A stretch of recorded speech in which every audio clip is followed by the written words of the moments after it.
et un agréable devoir de procéder à cette veille de rentrée scolaire 2019-2020 à la remise du paquet minimum aux écoles primaires et confessionnelles de notre arrondissement.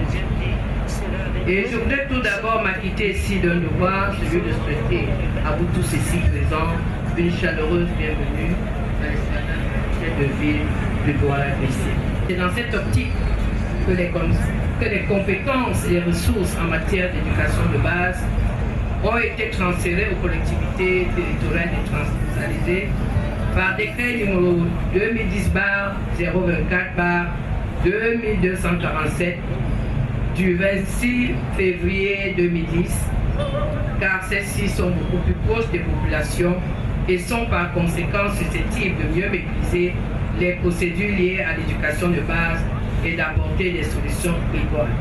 Celui-ci a pour but de vous permettre de démarrer sereinement, disais-je, la rentrée scolaire ainsi de booster la formation de nos enfants.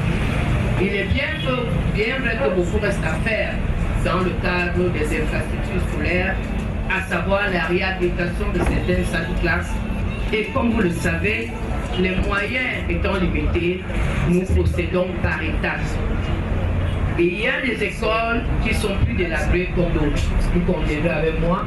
Et nous mettons l'accent à chaque fois sur les écoles qui n'offrent plus des cadres idoines à nos enfants. Et nous avons cette fois-ci assisté à l'effondrement de beaucoup de murs, ce qui n'était pas le cas par le passé. Et je peux vous rassurer que la commune a déjà pris toutes les dispositions pour la réfection de ces murs écoulés.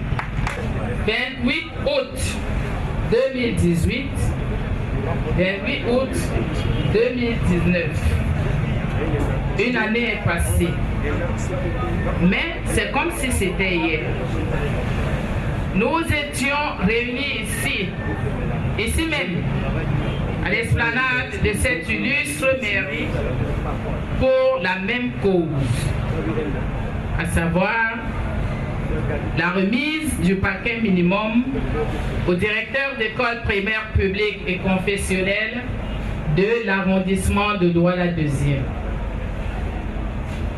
C'est donc, mesdames et messieurs, avec une immense joie que, revenus de nos congés annuels, les responsables des écoles primaires publiques et confessionnelles et moi-même sommes ici aujourd'hui en compagnie d'autres personnalités non moins importantes, à l'instar de monsieur le sous-préfet, monsieur les conseillers municipaux, et j'en passe, pour ma part, disais-je, à cet important événement.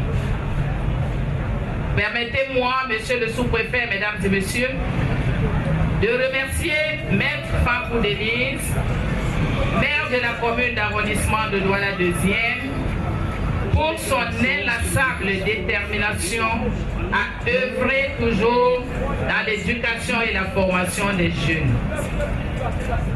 Vous vous en doutez d'ailleurs, mesdames et messieurs, c'est une coutume pour les directeurs de l'arrondissement de Douala-2e ainsi que pour son inspecteur.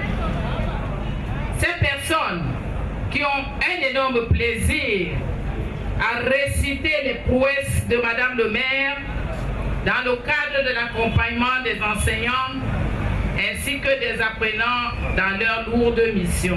Vous savez, chaque année, nous serons d'amis. Et notre souci étant de rendre agréable le cadre scolaire de nos jeunes ou de nos enfants, nous avons aussi pensé cette fois-ci aux écoles confessionnelles religieuses. Donc nous sommes partis de 38 écoles qui sont des écoles publiques à 52 écoles. Donc nous avons introduit dedans les écoles confessionnelles, étant donné que ces écoles aussi œuvrent pour le social et poursuivent les mêmes missions que les communes. Donc nous avons trouvé judicieux de les accompagner et en leur remettant également des paquets minimum au même titre que des écoles publiques de notre arrondissement. On ne peut pas avoir des enfants bien faits dans un esprit qui n'est pas sain. Donc nous voulons que ces enfants, en même temps qu'on leur apprend comment lire et écrire, qu'ils apprennent également comment entretenir leur corps et en même temps entretenir leur esprit. Les enfants, la salubrité, l'hygiène commencent à la base et les enseignants sont mieux placés que quiconque pour inculquer cela aux enfants et c'est la raison pour laquelle nous avons insisté là-dessus en leur demandant qu'en même temps qu'ils enseignent les enfants, mais qu'ils aussi veillent à l'environnement de ces enfants, à leur hygiène. Et je pense que c'est en cela que nous aurons des jeunes formés et des jeunes qui seront complets pour notre commune.